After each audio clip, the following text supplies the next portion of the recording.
Hola y sean todos bienvenidos y bienvenidas a una nueva clase. Mi nombre es Jorge Silva, fonoaudiólogo, especializado en la enfermedad de Parkinson, y hoy vamos a hablar acerca de la rehabilitación de la escritura en la enfermedad de Parkinson.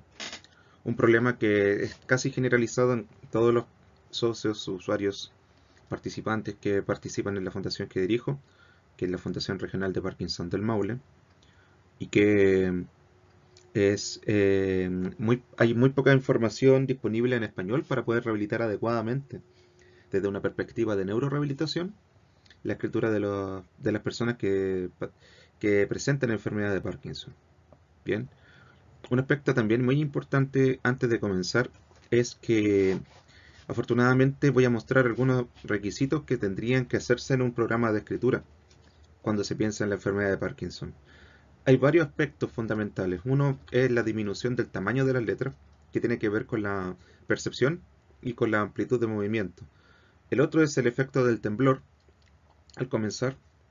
Y otros son los movimientos de tipo discinésico, que también se pueden expresar en las manos y que afectan también a la hora de escribir.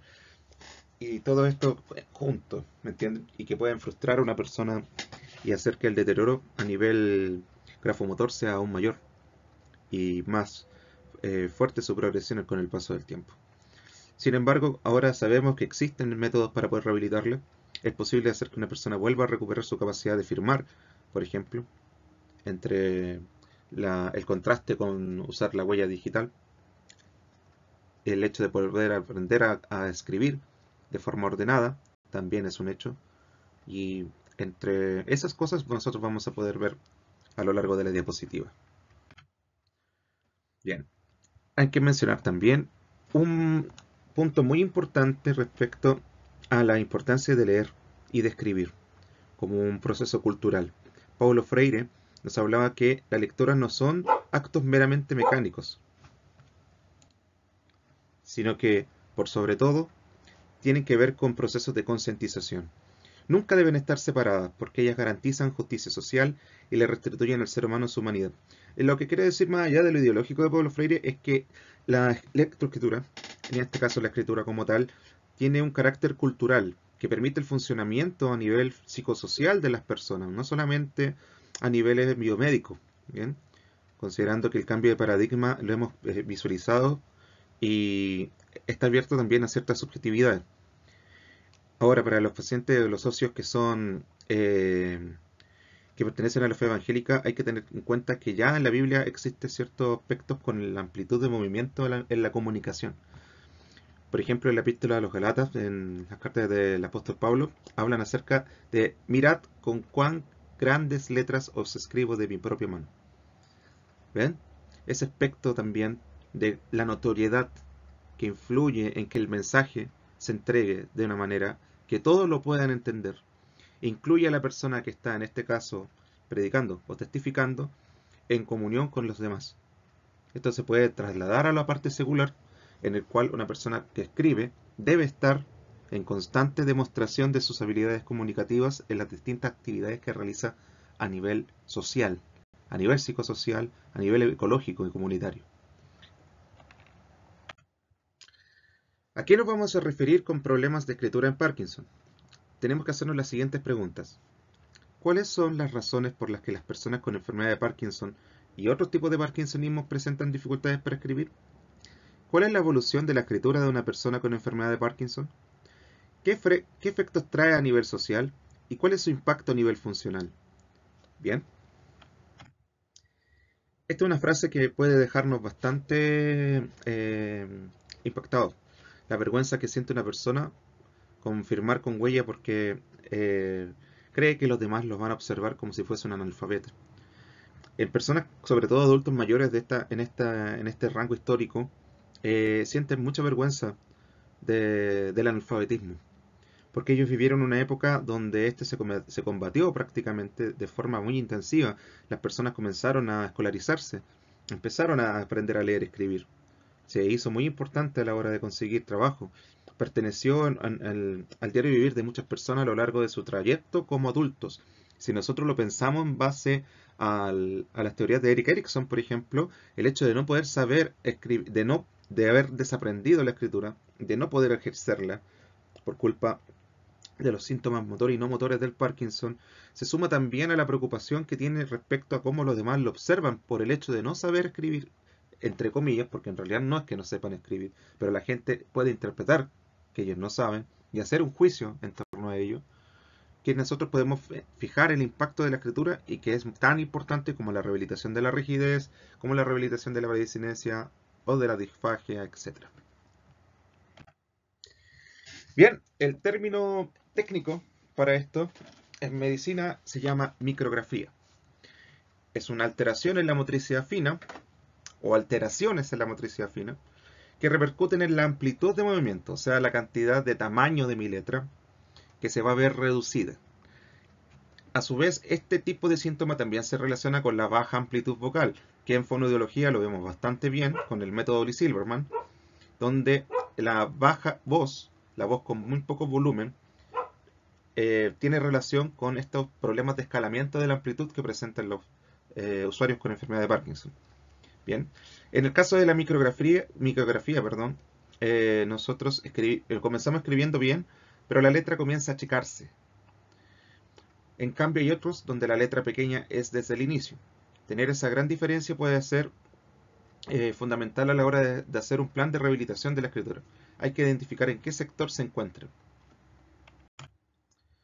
Bien, otro aspecto que les hablabas es acerca de la prevalencia. Según Nakaertz et al. El 2016, en su estudio para rehabilitar la escritura, se llegó a un consenso de que afecta a un 60% de las personas con enfermedad de Parkinson.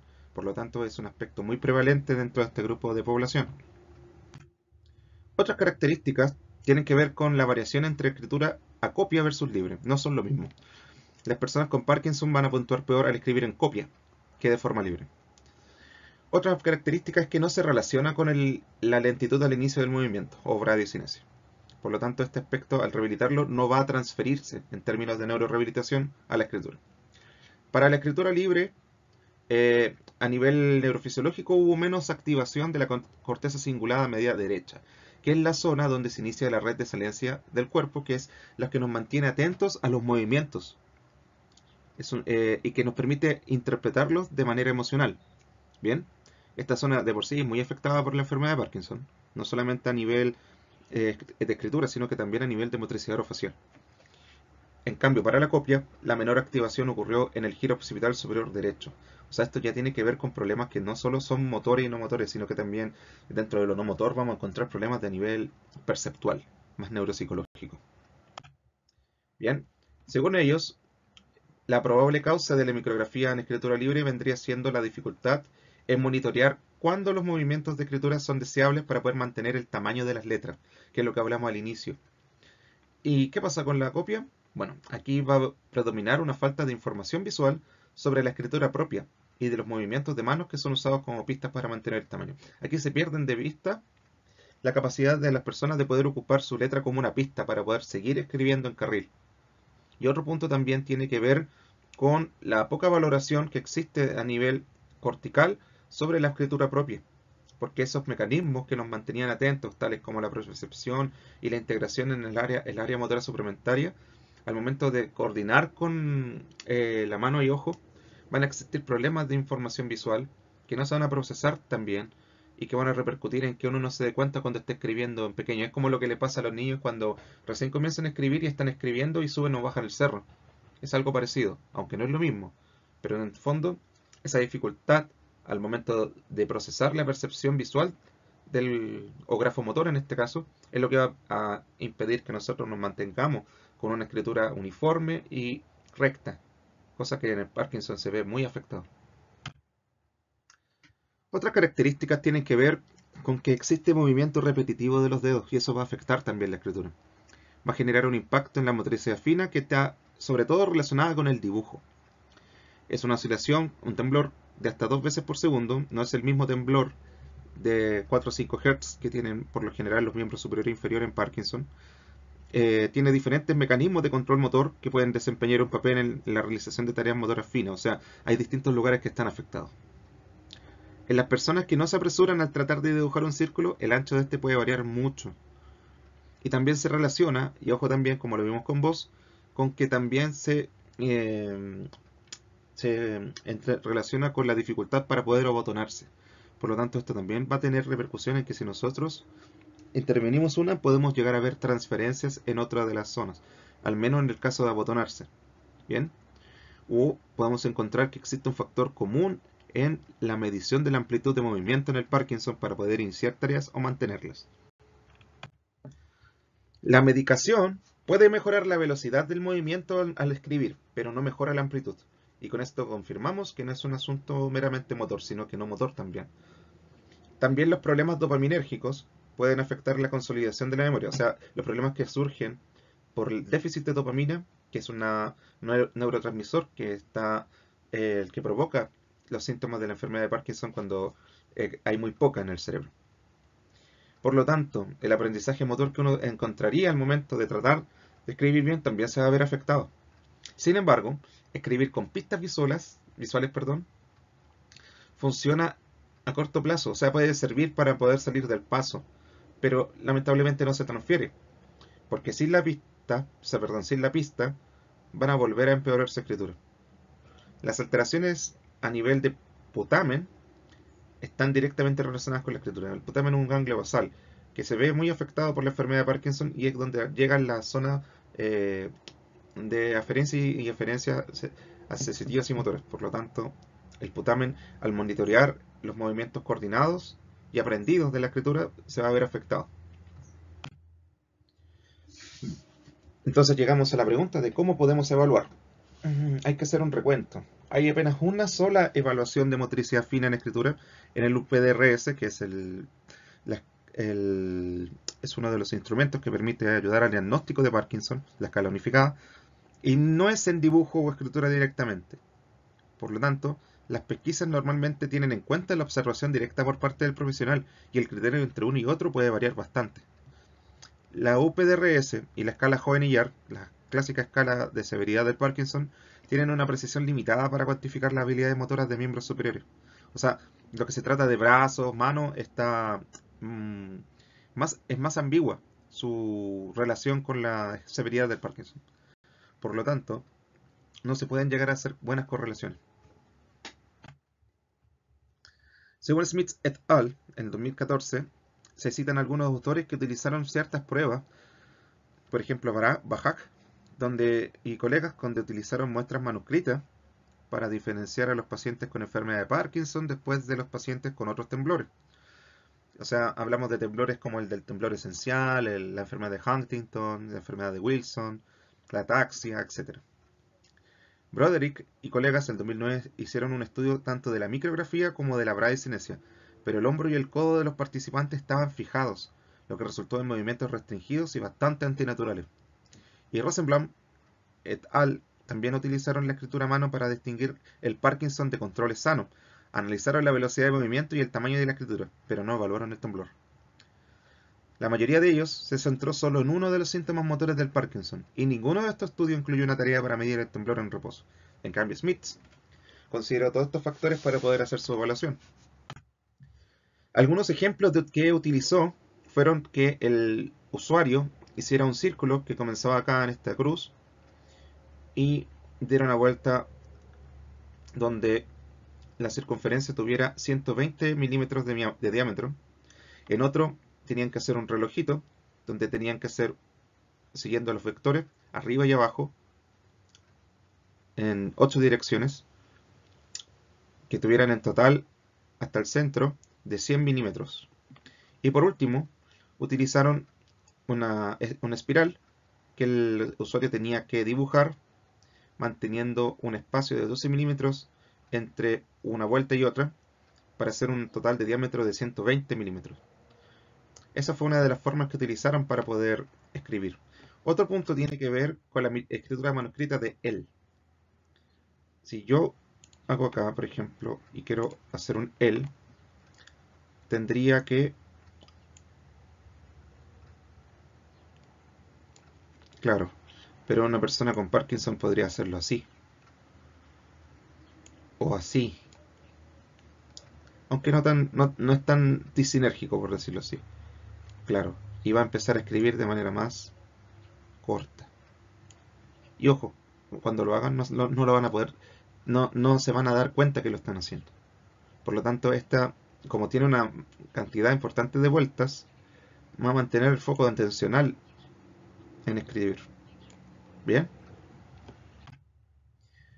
Otro punto importante es que la escritura también se analiza desde una perspectiva biopsicosocial. Y según el manual de la CIF, de la Organización Mundial de la Salud, existen dos códigos relacionados. Uno es el de escribir, de 170, que utiliza o produce símbolos o lenguaje para transmitir información, como escribir una relación de hechos o ideas o hacer un borrador de una carta.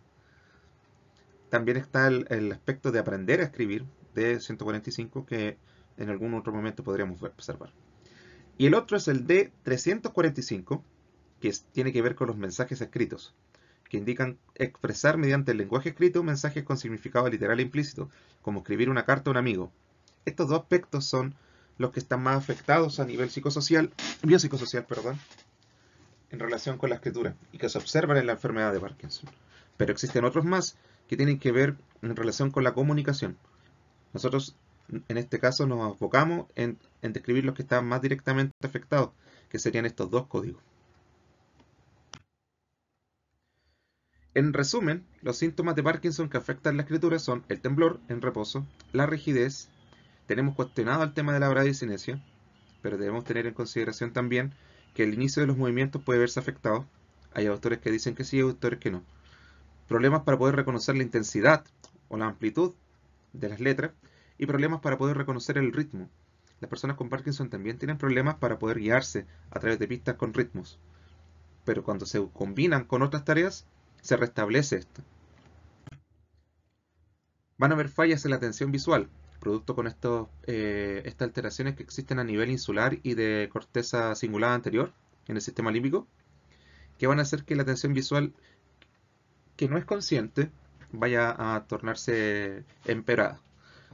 También van a haber fallas, como dije, en la red de saliencia atencional, en relación a la propiocepción y otros aspectos que se procesan de manera emocional. Va a haber movimientos repetitivos de dedos y va a haber correlación con el bajo volumen vocal y también correlación con la capacidad de abotonarse, que esas son las principales habilidades con las cuales se correlacionan con la escritura en Parkinson. Knackers habla acerca de rehabilitar la escritura. Tiene un enfoque de rehabilitación que se centra en la amplitud y se hace énfasis en un entrenamiento intensivo que dura 4 días a la semana, con foco en los principios de neuroplasticidad, siempre. Tareas altamente repetitivas, intensivas, específicas, que no utilicen otro tipo de movimientos que no sean los apropiados, que enfatizan la utilización de la escritura antes de que esto repercuta en el deterioro rápido de sus funciones, etc. Y comienza así. En el estudio, sí mencionan cuánto del entrenamiento logrará consolidarse sin entrenar después. Al menos 6 semanas después, las personas con Parkinson logran mantener los logros que hicieron durante la terapia. Y en la evaluación se utilizaron dos cosas, la Edinburgh Handiness Scale y los ítems 2 y 7 de la escala UPDRS. La primera escala es exclusivamente de escritura a nivel neurológico, por lo tanto pueden utilizarla con mucha libertad para poder cotejar el antes y el después. Los ejercicios se hacían 1 hora después de la medicación, o sea, estaban en estado ON, con intensidad de tratamiento de 30 minutos por día. Aquí lo hicieron por 5 días a la semana, por 6 semanas. Se hicieron tareas de consolidación y tareas de automatización, por lo tanto se quitaban ciertas ayudas a medida que la persona ganaba destreza y también eso implicaba que la persona tuviera que esforzarse más, salir de la línea de base. Y eso es muy importante para poder consolidar una habilidad. ¿Cómo hicieron esto de la automatización? Aquí se trata de volver resistente a la distracción y que los beneficios de los ejercicios se transfieran a la escritura diaria y a otras tareas. La transferencia a otras tareas no entrenadas es un fundamento del aprendizaje motor, por lo tanto hay que tener en cuenta que esto quería que se repercutiera en otros ámbitos, no solo en la escritura. El entrenamiento mejoró la amplitud en general y superabilidad entre un 7 a un 17%. De hecho, un 17%, 23% también se ve en el tema del olfato. Es lo que se puede recuperar gracias a la neuroplasticidad en el Parkinson. El entrenamiento consistió en escritura a lápiz y papel y también ejercicios con una tableta sensible al tacto, como las Wacom. Estuvo basada en el entrenamiento de tareas neuromotoras, que es un tipo de paradigma que se utiliza en este caso, tratando de aumentar la amplitud con ayuda de zonas coloreadas, y después de 3 semanas entrenando se aumentó la precisión requerida reduciendo el grosor de estas zonas coloreadas. ¿Y cómo graduaron la dificultad? Empezaron con preletras a letras y palabras, de letras de solo un tamaño hasta alternar entre diferentes tamaños, desde tareas simples a tareas duales y secuencia de 3 vueltas en papel y tablet. ¿Ven? Entonces, siempre se comienza desde lo prelingüístico, de preletras a letra y palabra, de letras de solo un tamaño a alternarlas y de tareas simples a tareas duales. Todo esto se graduó, toda la dificultad fue progresando a medida que la persona iba recuperando esa función y la realizaba de manera adecuada. Bien, la agenda diaria en general consistía en 2 cosas. En lápiz y papel, el tiempo es después de la tableta digitalizadora, 20 minutos a 25 minutos. Estaban hechos en 2 tamaños, entre las líneas coloreadas había 0,6 milímetros hasta 1 centímetro y se proveía de hojas suficientes para la actividad. En cambio, cuando usaban tableta digitalizadora, hacían 2 ejercicios consistentes en 3 ensayos de 27 segundos, con 6 segundos de descanso entre medio. Estos ejercicios se hacían un día a 0,6 centímetros y otros al otro con 1 centímetro de tamaño, utilizando la tableta y el lápiz stylus, que permitía que ellos pudieran escribir y que se viera en el computador. Había ejercicios en papel, que es una secuencia de entrenamiento que es la misma en la terapia, con tareas relacionadas a escritura. Un diferente ejercicio cada día. Hacían ejercicios de laberinto, de dibujo, etc. También les imponían escritura libre al día 5. Tienen que escribir un texto de 5 o 10 líneas en una página en blanco sobre algo sin guía. La autoevaluación, porque ellos tenían que autoevaluarse, tenía un aspecto de autoeficacia ahí. Resaltar 2 aspectos positivos y 2 negativos a los cuales poner atención en la siguiente semana. Y las preletras tenían que ser de 2 tipos diferentes cada día. Este es un ejemplo de la semana 1 a 3. Aquí se tiene que realizar esta figura, que parte desde la base de la línea coloreada de color azul, tratando de calzar lo más que puedas. Claro, eso sería el comienzo. Si lo hacemos así, tendríamos que comenzar desde acá, desde el piso del color azul. Aquí cometí un error. Aquí no tenía que pasar de la línea amarilla. Tengo que llegar al techo nomás. Lo suficiente. Lo vamos a volver a hacer. Otro error que cometí fue no haber llegado al techo de acá. Lo voy a volver a hacer. Ahí.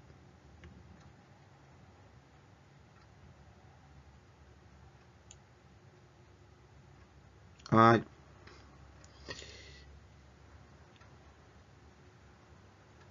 Bien. Esto puede pasar en el Parkinson.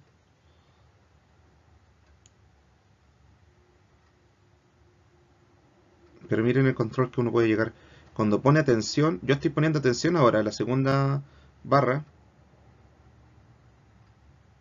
Y si se dan cuenta al hacerlo, la figura mejora mucho. Voy a volver a poner atención en esto. Parto desde acá. Sigo por allá. Llego al techo de la barra gris. Llego de nuevo al piso de la barra azul. Hago la vueltecita acá. Llego al techo de la línea amarilla. Y mejora la amplitud, ¿bien? La amplitud sigue siendo buena. Voy a volver a hacerlo. Esto lo estoy haciendo con el mouse, no lo estoy haciendo con lápiz digital. Ya, es así. Y acá es hacer... Estas tienen ya 1 centímetro, por si acaso. Estas en cambio tenían 0,6. Entonces yo hago distintas U's que tienen que entrelazarse. ¿Ven? Ya, ahí es donde está el tema. Poder guardar esto. En el Parkinson ustedes van a ver que existen estas fallas donde se exceden de la línea coloreada o hay diferencia entre la amplitud de una vuelta y otra. Es importante tener eso en consideración. En los ejemplos de la semana 4-6 son los mismos en este caso que estaba haciendo, pero como ven ahora las líneas son más delgadas. Por lo tanto se va a hacer más difícil hacerlo, miren.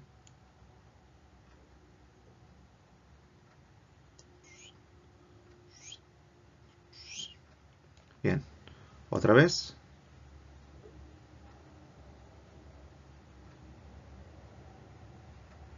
Bien. Y las otras,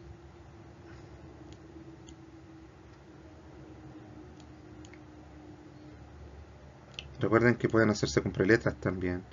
Si yo quisiera hacer preletras, tendría que hacer así, o así, por ejemplo, respetando lo más posible los límites de las líneas coloreadas. Tareas relacionadas a escritura, estas son tareas como las de los laberintos. Aquí, por ejemplo, yo hago esto y debo seguir la línea del laberinto con cuidado, mantener la precisión. Lo estoy haciendo con mouse. ¿Qué pasa aquí? Que yo debo mantener debo fijarme al momento de escribir en los límites. Debo fijarme en las líneas negras del dibujo, o si no voy a comenzar a tener problemas. Lo voy a volver a hacer. Más o menos estos son los problemas que van a surgir al momento de hacer la rehabilitación de la escritura en Parkinson. Qué bueno que se lo estoy ejemplificando con el mouse. Inténtenlo ustedes y se van a dar cuenta. Ya, aquí uno va ejerciendo cierto control del pulso, de la energía, que también tiene que ver con lo cerebelar. ¿Bien?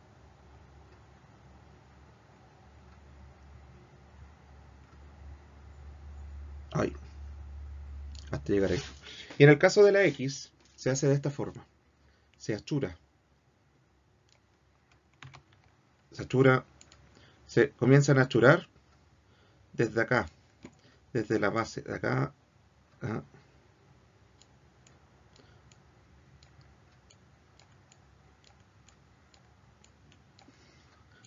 Esta X más delgada, no parece la X de eso. Y hay que hacerla así.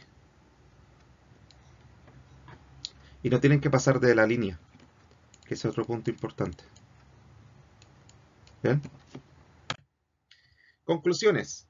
La micrografía no es causada principalmente por la rigidez y la prediscinencia, sino que influyen fuertemente en las estimaciones de la amplitud de movimiento, además de otros factores visuales y atencionales. Por lo tanto, son aspectos que también predomina fundamentalmente lo no motor. La micrografía se puede rehabilitar con tratamiento intensivo que siga los principios de neuroplasticidad, intensidad, repetición, etc. Su etiología es muy similar a la de la hipofonía, o sea, se relaciona con la baja voz, porque esto tiene que ver con las fluctuaciones a nivel del procesamiento de la amplitud. Y la escritura, frente a todo esto, tiene que tenerse en cuenta que es un derecho humano inalienable. Rehabilitarlo es un aspecto fundamental de la inclusión de una persona dentro de la sociedad. Por lo tanto, no hay que mirar a huevo esto y hay que hacer buenos procedimientos terapéuticos que sigan estos principios de neuroplasticidad y que se basen en la evidencia científica. Aquí van a tener después las referencias y invito a que sigan viendo nuestros videos porque el próximo que va a ser relacionado con la escritura va a ser de ataxia cerebelosa, que van a ver que tiene un problema muy importante al momento de escalar la amplitud, que es al revés del Parkinson. Acá hay exceso de amplitud. Bien, estas son una de las referencias. Vamos a ir por las otras. Y eso ha sido todo. Les doy las gracias por ver el video. Que estén muy bien.